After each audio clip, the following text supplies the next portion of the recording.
ค่ำคืนนี้เป็นค่ำคืนที่กู้ภัยไทยลาวมีความสุขที่สุดหลังจากที่ตอนสวยมือนี้เกิดเหตุหลายสิ่งหลายอย่างเหตุให้อกสั่นขวัญหาย5 คนที่รอดออกไปได้แต่งอยู่ครัวกินนำมาให้ถึงปากถ้ำมานั่งโอ้ล้มกันแบบอ้ายแบบน้องมีความสุขที่สุดสบายดี FC แฟนคลับทุกท่านก่อนนอนมาพบมาพ่อกันอีกคลิปหนึ่งก่อแล้วกันท่านผู้ชมบ่คิดบ่ฝันเนาะกู้ภัยไทยลาวและต่างประเทศก็บ่มีไผคิดไผฝันว่าค่ำคืนนี้นั่นมันจะมี4-5 คนที่รอดชีวิตออกไปเป้ของยูของกินเนาะมีย่างเป็ดปิ้งเป็ดเป้กระติบข้าวเหนียวขี่รถหวังว่าจะมาฮอดหน้าถ้ำน้ำมันมดย่างขึ้นภูแล้วก็ลงภูมาสู่ทีมงานลาวไทยอยู่หน้าถ้ำนี่ท่านผู้ชมอาจารย์เก่งกาจเห็นปุ๊บก็เข้าไปต้อนรับเต็มที่โอ้ล้มกันแบบพี่แบบน้องทั้งผู้ประสบภัยอดีตผู้ประสบภัยก็เปิดกระเป๋าออกมาปิ้งเป็ดแล้วก็กระติบข้าวเหนียวอาจารย์เจงกาดกับไข่แล้วก็ยิบกินโอ้ข้าวกำพร้อมนอกจากนั้นก็มีเมนูเด็ดซึ่งเป็นเมนูคนลาวกับคนอีสานมักกินที่สุดบ่ว่าจะเป็นว่าจังไหนเนาะย่านที่ลิขสิทธิ์บ่เป็นร้านย่านมันผิดกฎเขารอแป้งนะอันสีแดงๆนั่นน่ะเอามาเฮ็ดกินแต่งมาแต่บ้านพุ่นน่ะเป้ใส่กระเป๋าขี่มอเตอร์ไซค์แต่งมาน่ะทานผู้ชม FC แฟนคลับหลังจากกินข้าวกินน้ำกันสำเร็จเสร็จสิ้นแล้วเปิดไล่สดสัมภาษณ์คนทำอิฐที่ออกจากถ้ำมาสัมภาษณ์ป้าโถทุกคนมีเรื่องราวมหัศจรรย์เกิดขึ้นหลายสิ่งหลายอย่างทั้ง5 คนนั้นรอดตุยเพราะเขาต้มข้าวนมที่เอาไปไหว้เจ้าที่เจ้าทางเพราะกลุ่มคนที่บ่ว่าคนลาวคนไทยน่ะเวลาเฮาไปหาอยู่หากินอยู่ในป่าในดงนี่นะเฮามักจะเอาข้าวต้มข้าวนมไปบูชาก่อนจะลงมือทำมาหากินคนนี้ก็ไปก็เอาไปบูชากลุ่มนั่นไปก็เอาไปบูชากลุ่มนี้มาก็เอาไปบูชามันเลยมีข้าวต้มข้าวนมคำข้าวเหนียวแห้งเต็มอยู่จุดที่บูชาเจ้าป่าเจ้าเขาเข้าหมดแล้วก็กินข้าวแห้งหมดก็เก็บกินข้าวต้มข้าวนมของเจ้าป่าเจ้าเขาขนาดท่านผู้ชมขอน้ำเจ้าป่าเจ้าเขาคืนเอามากินเพื่อประทังชีวิตโอ้โหรายละเอียดทุกคนให้ไปฟังจากปากตอนอาจารย์ติ้งลีสัมภาษณ์คนทำอิฐที่ออกมาจากถ้ำว่ามันจะมวลมันขนาดใดไปชมพร้อมๆกันเลยก็ผมหมอมาแล้วก็มาซอยเบียกด้วยเนาะแข็งๆเลยคนบอกว่าถ้าก็คืนขวัญเนี่ยก็บ่อยากให้มาเป็นบ่แต่ใจอยากมาแต่ใจก็อยากมาสวยอยู่โอ้ร้อยหลายแต่ว่าเพิ่นก็บ่อยากให้มาแล้วแม่นแหละกันนี้ก็บ่อยากให้มาแหละยันเป็นได้เนี่ยโอ้จะคอนเทนต์แดกเขาหาวิธีตั้งกล้อง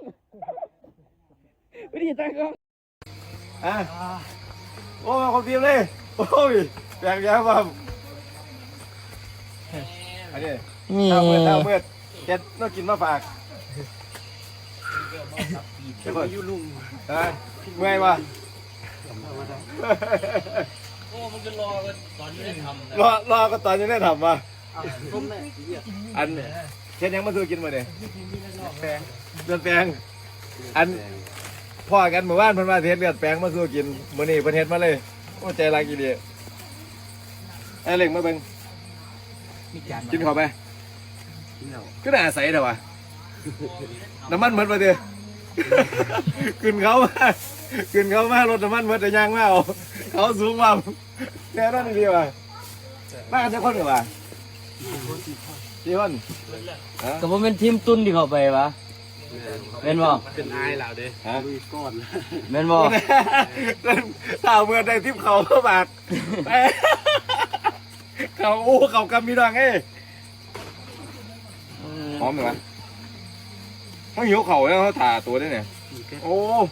ปิ้งเป็ดดูนั่นน่ะวะฮะมาสุกอีกเนี่ยกินจังไงอันนี้ตัวสุก เพิ่นมาเยี่ยมปากทำเนี่ยอัน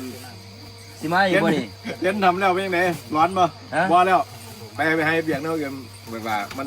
อันตราย บ่มาแล้ว พี่น้องฟังไปเขาถามข่าวออกมาแล้วก็อย่าไปเสี่ยงต่อกับงานแบบเก่าเปลี่ยนเอาใหม่กินข้าวเฮา ไปเตอร์ไป แต่ กิ ว่าน ข้าว เบียร์แม่ง คน กูเลย รอขนาดนี้เราจะ เออ นอนชื่ออะ อะไรอย่างนั้น ขนมชิวลี่ ขนมแหมขนมปังทิวลี่ที่เขาจัดเบรกอ่ะ พวกข้าวใหม่ไรส่งอะไรอย่างเงี้ย ว่าก็คือว่ามันจะมีเศษขนมติดอยู่ในซองเพราะถ้ากินขนมหมดแล้วเนี่ยมันหิวมันไม่มีหยังกิน คือช็อกโกแลตนะ สีขาวมันมีเศษขนมปังน่ะติดก็ได้เลี่ยถุงขนมดำรงชีพพอหมดขนมอันนี้แล้วกินหยังบัดเนี่ย แข็ง เออ ก็กินถ้าเป็นอันข้าวนมข้าวต้มรอป้าให้เป็นพี่กินสินะ อืม จะกินเอาเมดครับแต่ข้อน้ำเขาพอกินเอาเมด เออ อีหยังกับบเรือเลยตัวป้าให้อันเจ้าทินเจ้าทานให้กินเมด โอ้ยังดีนะ เอาของไปไหว้เจ้าที่เจ้าทางความ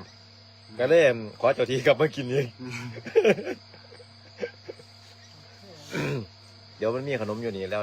พอจะนี่เอาขนมก็ไปขึ้นเจ้าที่เพิ่นนะฮาเทีย2 คนอยู่ข้างในเพิ่นเนี่ยเพิ่นเอาไปฝากกันจะได้ต่อบัดเนี่ยกินน้ำยังบัดเนี่ย กินน้ำมันก็สะอาดเพราะว่ามันเป็นอันเป็นน้ำที่นี่แล้วเป็นหาดไปแล้วเป็นน้ำนี่ไง ไปเป็นหาดน้ำใสกันเลย ตักวันมาสะอาดมากิน แล้วตอนนั้นหูบอกว่ามี2 คนติดอยู่คือกัน บ่ บ่หูเราบ่หูจักกันว่า เป็นอันคนไทยบ้านเดียวกันนะ อ๋อ 2 คน เราตอนอยู่น้ำกันเนี่ยสามัคคีกันบ่5 คนเนี่ยอยู่น้ำกันเนี่ย สามัคคี สามัคคีดี เราได้นั่งร่วมกันได้นั่งคุยกันบอกว่าจะเอาจังใดจะเฮ็ดจังใดหาทางออกจังใดได้คุยกันบ่ คุย ว่าไง หัวหน้าทีมกับไอ้ค่ำนั่นแหละ โอ้มีหัวหน้าทีมด้วยนี่แหละ FC แฟนคลับทั้งลาวทั้งไทยบอกว่าแอดมินว่าซันเดย์หาสิ่งที่ทีมงานกู้ภัยเขาเจ้ามีห้อยยิ้มเขาเจ้ามีความสุขเอามาลงแน่บ่ต้องเอาที่เขาเจ้ามีความสุขความทุกข์ความทุกข์มาลงหลายตอนเขาซีเรียสหาโตที่เขาเจ้ามีความสุขมาลงแนวสั่นในที่สุดมือนี่ก็ได้ตามที่ FC ขอทานผู้ชมเนาะช่วงอาจารย์ติ๊กลีกำลังสัมภาษณ์อยู่กำลังโอ้ล้มกันอยู่เบิ่งห้อยยิ้มของอาจารย์ติ๊กลีคือมันมีความสุขที่สุดตั้งแต่เกิดมาด้วยซ้ำไปนะท่านผู้ชมโอ้โหและซ้ำบ่นำอาจารย์ติ๊กลียังบ่ลืมไหนเขาต้มขนมที่พวกเจ้าขอของกินของเจ้าที่เจ้าทางน่ะจักหน่อยนึงเขาไล่สดแล้วก็มีข้าวต้มขนมอยู่นี่เอาไปส่งคืนเพิ่นเด้อว่าซั่นเด้เอาไปส่งคืนเพิ่นซะเพื่อว่าเพิ่นจะเอาน้ำไปแบ่งให้2 คนอยู่ในถ้ำกินและ2 คนก็จะได้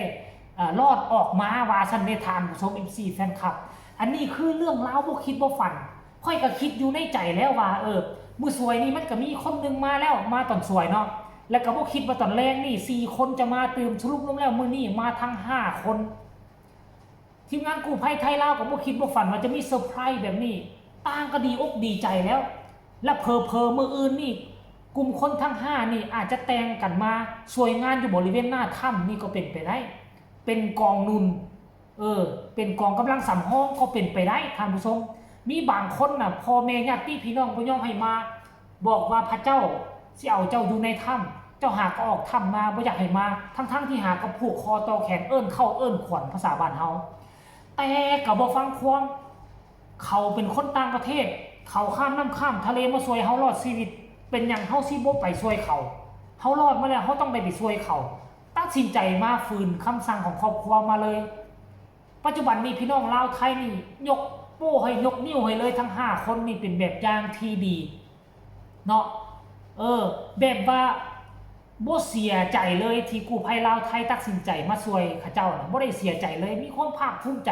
เขาเจ้าขอบบุญขอบคุณเขาเจ้าฮู้บุญคุณน่ะท่านผู้ชมเนาะผู้ใดเบิ่งคลิปนี้แล้วบ่จุใจให้ฮีบไปเบิ่งเพจหลักของอาจารย์ติงลีหรือว่าไอ้เก่งกาดเด้อเพิ่นกำลังไล่สดกำลังมวนกำลังมันสิได้เบิ่งจุใจและได้ฟังหลายสิ่งหลายอย่างที่บ่ได้ฟังจากปากคนอื่นเราอาจจะบ่คักแต่คนที่ทำมาเราเองอาจจะตรงอาจจะถูกต้องที่สุด สำหรับคลิปนี้ก็เอาฝากไว้อีกคลิปหนึ่งก่อนนอนก็แล้วกันเนาะขอลาท่านผู้ชมไปก่อนสบายดี